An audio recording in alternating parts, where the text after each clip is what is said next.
Wadhi kaunti Masiaya koro magajuang kama wadluoni masira motimore kama japuonjre moro ma jahigni 17 milipolo nochwado monege gweng' Manduro mantie Alego Usonga e kaunti Masiaya.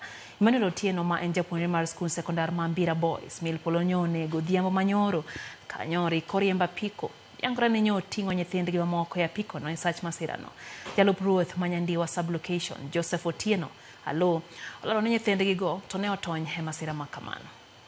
Ilo report kwa village Elda Mara nitie incident moro motimore kamoro na Nduro village. Nitie nyathi moro somo Mbira iluongo ni Emmanuel Otieno. Nyogi ale munyoro kaka pile gini kanisa idalagi. Emmanuel Otieno no nyocha oriemb gini wach fee on Friday.